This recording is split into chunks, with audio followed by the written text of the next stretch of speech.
Baie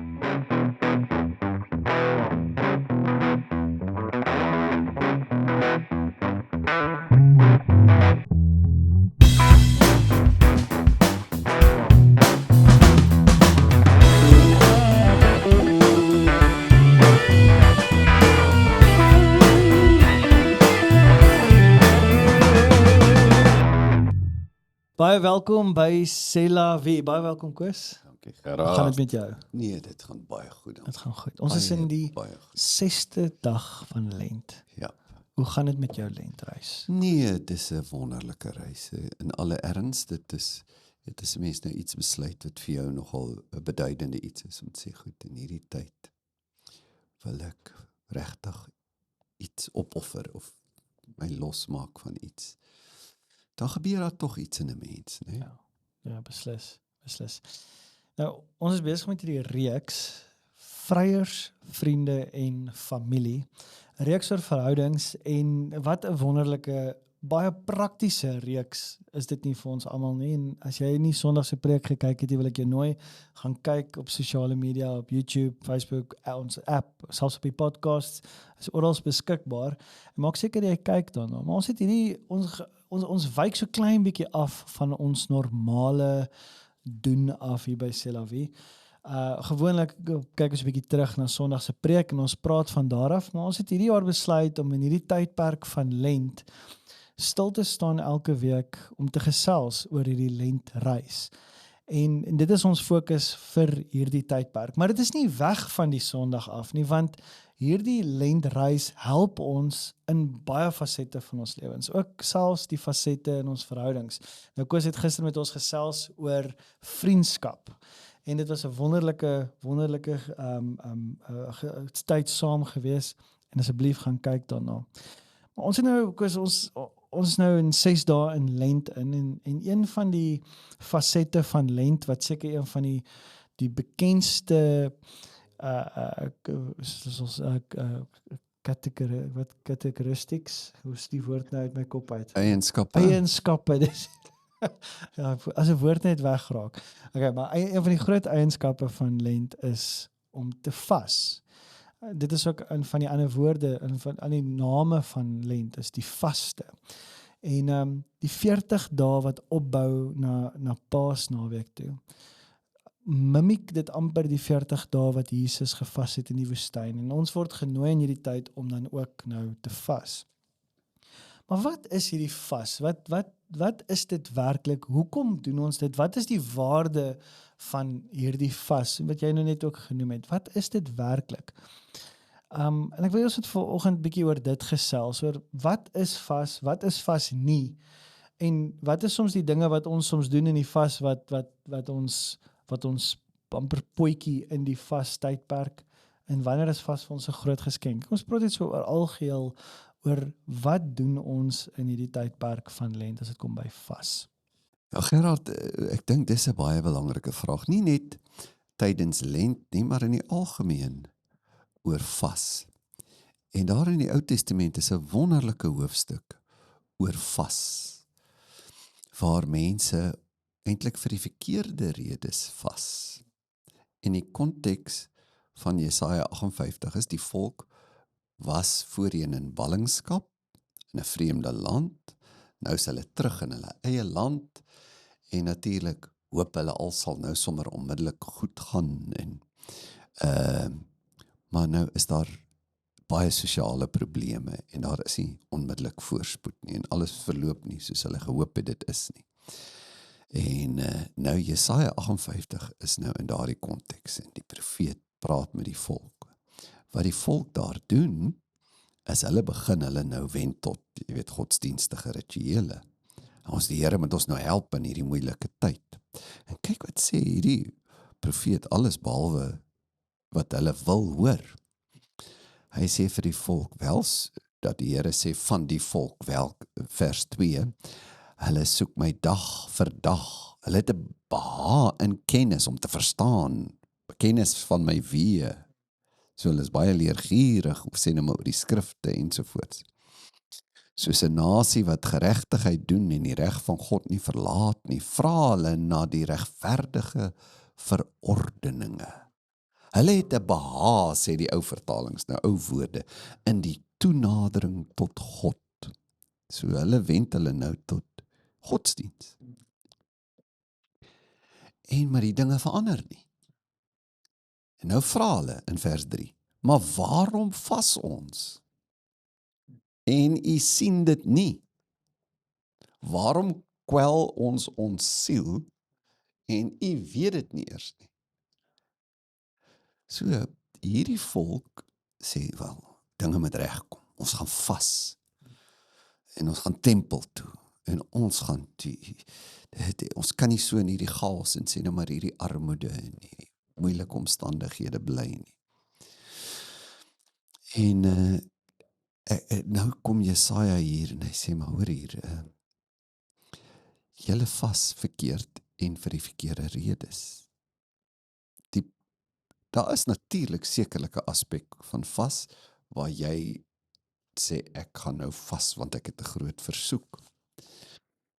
Maar as jy die primêre aspek van vas probeer omseil en net daardie aspek van vas beklemtoon, die Here moet voorsien in my behoefte, dis nou wat die volk doen. Hulle vas en bid. Hy sê hulle gaan en soek die Here vir hulle behoefte. En dit is 'n groot probleem soms, né? Dat ons sê dat selfs my gebede en nou in die geval my vas, selfs my kerkgoed gaan daaroor. Ek gaan nou met die lewe bietjie regkry, die Here moet my help. Ons is in soveel groot probleme, ons moet weer bietjie, maar ons moet weer kerk toe gaan. Ja. Dis presies wat hy nou hier sê. Hierdie volk het nou gesê, nee, ons gaan die Here se dinge doen. Ons gaan nou en hulle het dit gedoen. Dis wat hy sê. Hulle is nou terug in die kerk en nou vas hulle en nou verander niks. Sê, hoekom Here? U sien nie eers wat ons doen nie. En dan antwoord die profeet en sê, maar hoor hier, daar's niks verkeerd sekerlik. Dis nou nie wat hy sê nie, maar dis duidelik so in die Bybel. Daar's nie iets verkeerd om te vas en te bid en ernstig vir die Here te vra om vir jou iets te doen nie, om iets te verander wat vir jou probleme of hartseer bring of pyn nie. Dis wat hulle doen. Dit is nie verkeerd om dit te doen nie.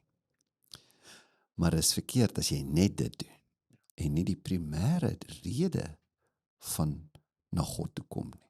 Ons kom nie primêr na God toe net om ons omstandighede te verander nie. En dit het hulle gemis. So hy sê, nou antwoord die profeet en hy sê, kyk, op die dag as julle vas, soek julle geleentheid om sake te doen en julle jaag al julle arbeiders aan. En julle twis en kuif, is 'n mooi ou woord, hè. Met jou kuif het jou hare. Ja. En dit is so gekuiwery. Ja. Julle vas, maar julle bly steeds beklei. Julle slaan mekaar selfs met die vuis, misdadige vuis sê hy. Julle vas nie nou om julle stem in die hoogte te laat hoor nie. Julle vas nie regtig om met my te ontmoet nie, sê hy. Julle vas laat julle probleme moet geantwoord word, maar julle wil nie hoor wat ek sê nie. Julle wil nie regtig met my ontmoet nie. Kyk hierdie ongelooflike fyn skeidslyn, hè. Hulle sê ons vas en bid en soek God vir ons omstandighede. God sê, nee, julle vas nie regtig dat ek julle moet hoor nie. Julle wil nie regtig hê ek moet julle stem hoor nie. Want as ek regtig julle stem hoor, is die eerste ding wat ek gaan met jou praat oor jou lewe, nie jou omstandighede nie. Dis hulle motief was verkeerd. Ja. En ongelukkig, soos jy net ook gesê het, is dit baie keer hoe ons na vas toe kom. Kom ons sê nou selfs buite die tydperk van lent. Min kere sal ons net besluit, en ek praat nou vir myself en ek praat oor baie gesprekke wat ek al gehad het, net sê ek wil nou vas want ek wil nader aan God kom. Dit gebeur min, dis baie keer kom ons vas oor hierdie of ons vas oor daardie. En soos jy sê, dis nie verkeerd nie. maar dit begin by 'n ander plek eintlik. Ja, as jy die twee van mekaar skei, dit is eintlik nie die een of die ander nie. Natuurlik, sê nou maar dis 'n droogte tyd. Daar's niks verkeerd sê daar's 'n vas nie. Daar's baie in die Bybel sulke geleenthede. Maar 'n vas gaan altyd gepaard gaan met 'n verootmoediging. Nou sê die profeet, die Here deur hom. Hy sê, is dit die vas wat ek verkies? Die dag as 'n mens sy siel gaan kwel, want dit is tog 'n kwel as jy iets prys gee. Dat hy sy hoof buig soos 'n biesie en sak en as uitsprei om sy bed te wees. Hy sê, is dit al wat ek wil hê? Jy moet sak en as oor jou gooi en gaan. Daar's niks verkeerd met sulke goed nie. Noem jy dit vas en 'n dag wat die Here welgevallig is? Dink jy ek is beïndruk daarmee? Dink jy dit maak my hart bly? Dan sê hy, nee, is dit nie die vas wat ek verkies? Dat julle losmaak. Lekker in Afrikaans die speling, nee. Die vas wat ek verkies is 'n los. In die vas wat jy vas, vra wat maak my vas? Dat julle losmaak, die bande, sê die ou vertaling, van goddeloosheid. Dinge wat jou vashou, wat nie reg is nie. Dat julle die stroppe, soos hy juk op julle is. Nie eintlik op julle nie, op wat julle op ander sit. Losmaak. Dat julle die stroppe van die juk en vry laat weggaan die verdruktes. En elke juk stikkend breek. So, kyk die beeld wat hy nou gebruik. As julle vas vra, wat bind my vas?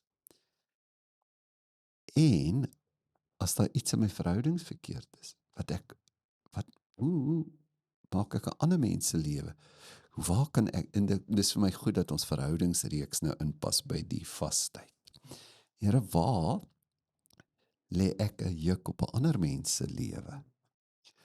Sê maar, as jy vas, wil jy nie jou brood breek vir iemand wat nie het nie. Here, waar is my vergewigheid? Waar is my gasvryheid? En nie sien waar swerwelinge nie, waar is iemand wat naak is. Ek dink in ons gemeente ook, as ons in 'n vastyd is, sê ons, Here, help ons om meer bewus te raak van die behoeftes om ons. Nou sê hy, dan sal jou lig deurbreek.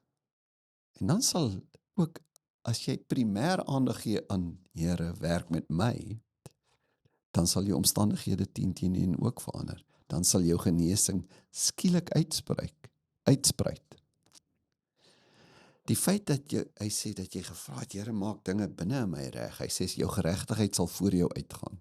Die feit dat jy gevra het, werk met my, sal 'n baie groot effek op jou lewe hê. En hy sê, die heerlikheid van die Here sal jou agterhoede wees. Daar gaan iets van God in jou lewe inkom. Want dit is jou innerlike verandering, lei na uiterlike dade en die manier hoe ek leef. En dit verander ook jou gebedslewe. Hy sê, dan sal jy roep en die Here sal antwoord.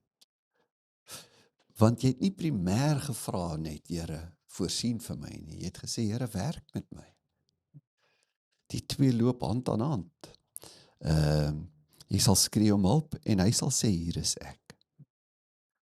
As jy van jou verwyder die goed wat verkeerd is, leuns, sê hy, uitsteek van die vinger, konflik, verdrukking, waar doen ek onreg, waar is ek synig, waar gee ek nie soos ek moet nie. Sê, in vastydperk vra ek meer, doen dit. Die uitloop daarvan sal wees, sê, Here, dankie dat U met my werk, maar sien ook my behoeftes. Nou kyk, hy speel die hele tyd met hierdie goed, vers 10 ook. As jy jou siel laat gaan na die hongerige toe, so is dit interessant, terwyl jy sê ek eet nie, want hierdie vas was nou van kos, sê goed, maar terwyl jy so honger is, vra wie anders is regtig honger. Terwyl jy voel, pas ek, my siel buig my, is die uitdrukking, vra wie se siel is gebuig in hom. Vra, Here, waar kan ek help? Hy sê, dan sal jou lig begin opgaan. En dan sal jou lig soos die middag wees. Dan sal die Here jou begin lei. Dis die volgende ding wat gaan gebeur. Die Here sal jou gedurig deur lei. Hy sal vir jou sê wat jy moet doen, en dan sal hy jou siel versadig in dorplekke. Is die wonderlikste interessante woordspeling. Terwyl jy sê, ek maak myself honger, word jy vol. Dan wys hy jou, wat het jou siel nodig? Waar is die dorplekke in jou lewe, in jou verhoudings, in jou vrygewigheid? Die hele gedeelte het te doen met wat is jy bereid om vir ander mense te doen. En dan sal hy jou liggaam self sterk maak, en jy sal wees soos 'n tuin wat goed besproei is, en soos 'n fontein van waters waarvan die water nooit teleurstel nie. Die konteks weer eens is, die volk het teruggegaan na Jerusalem toe, nou hier waar die tempel is, maar alles is nog gebroken, dit is verwoes. En hulle sê, Here, herstel dit. En die Here sê, maar kyk eers wat is verwoes, wat is nie reg binne in julle nie. En dan ek dink dis vers 12, wat dan sê, dan sal jou kinders die pynhope begin bou. En dan sal julle die dinge wat voorheen was, weer begin reg kry. Dan sal die gebreekte mure, die paaie weer herstel word, die plek sal weer bewoonbaar word. Daar's altyd daai direkte korrelaat, soos jy gesê het, tussen ons omstandighede, tussen wat om my gebeur en wat in my gebeur.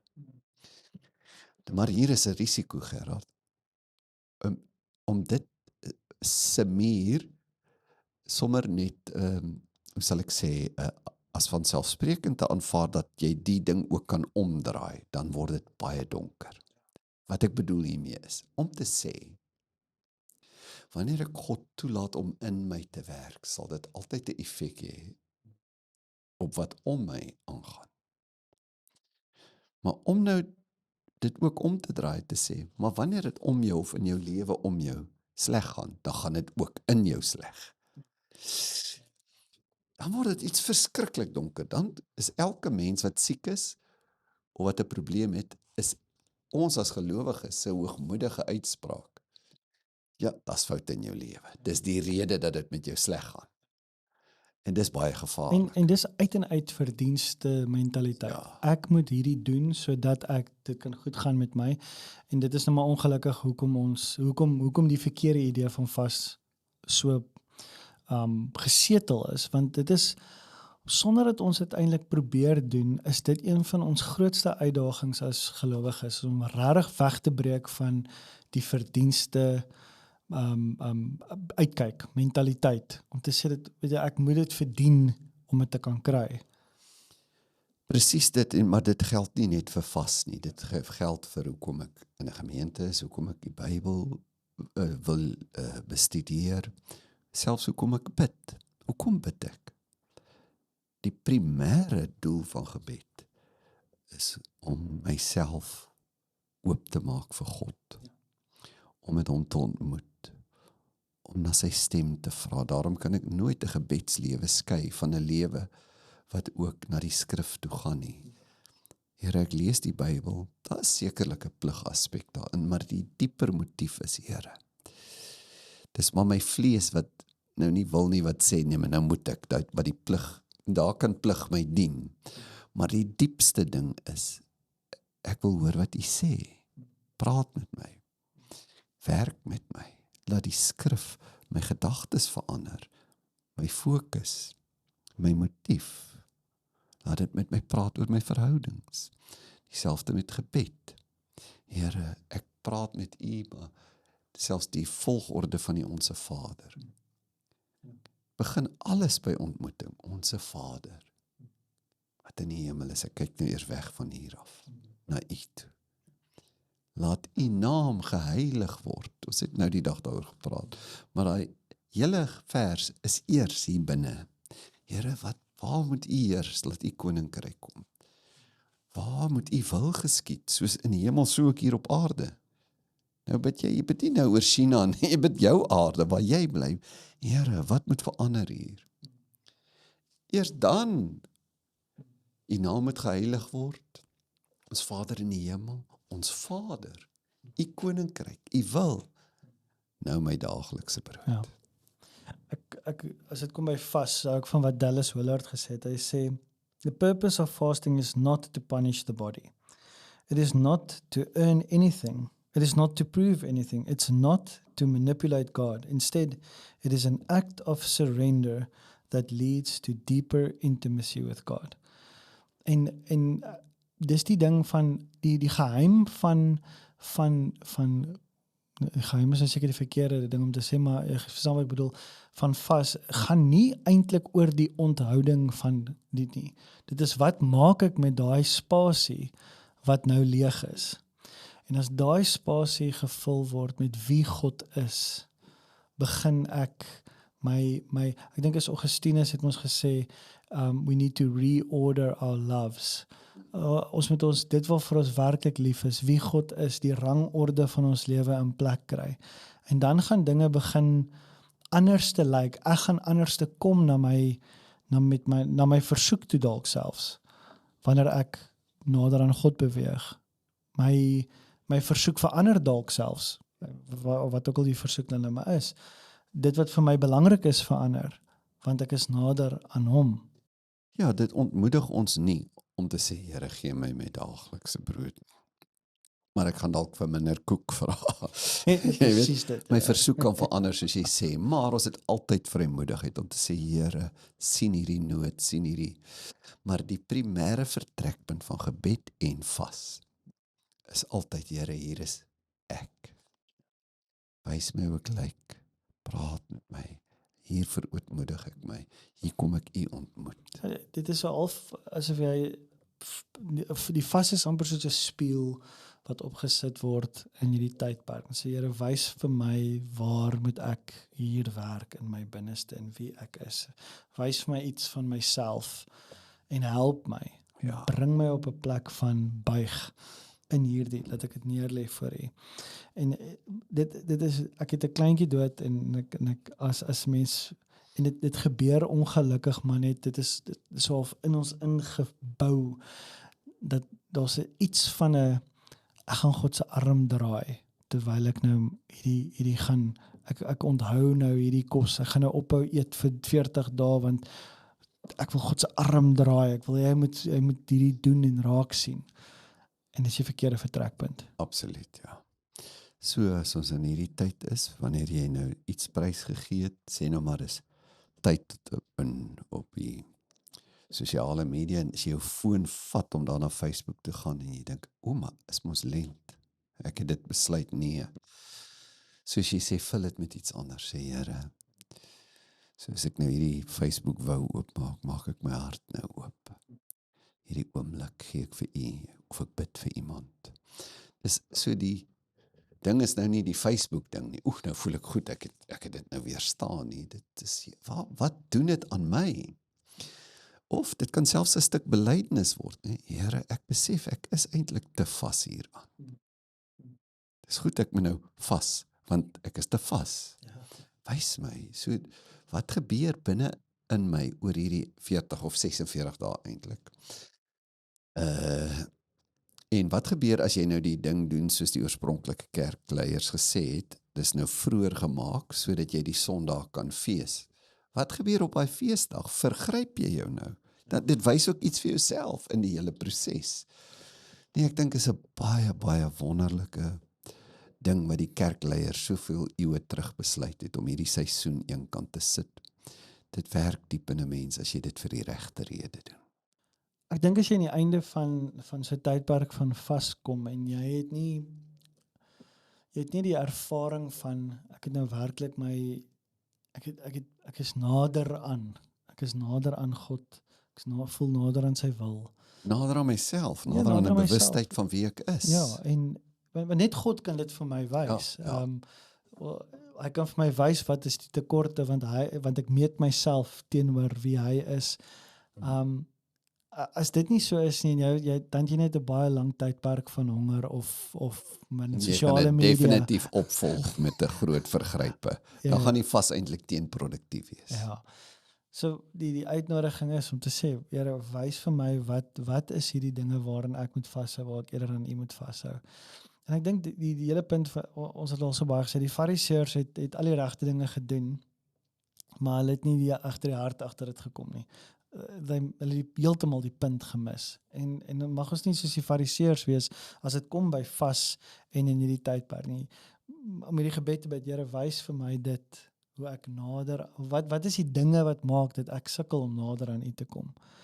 En mag ons in hierdie tyd werklik iets beleef van God se nabyheid en iets van sy hart. En mag ons weer kom by daai essensie van wat gebeur het op daardie Goeie Vrydag waar ons losgekoop is. Dis iets groots. Dis groter as wat ons ooit kan dink. Maar dit het baie keer so algemeen geword in ons gedagtes dat ons dit 'n groot gedeelte van dit mis. Dankie Koos. Mag jy 'n wonderlike vas tydperk beleef. En in die groepe mag julle dalk ook met mekaar deel oor wat is dit wat jy vas, om mekaar dalk aanspreeklik ook te hou in dit. Dis ook 'n wonderlike manier om ook te gesels oor dit. Dankie Koos. Wonderlike week verder. Tot volgende week. Totsiens.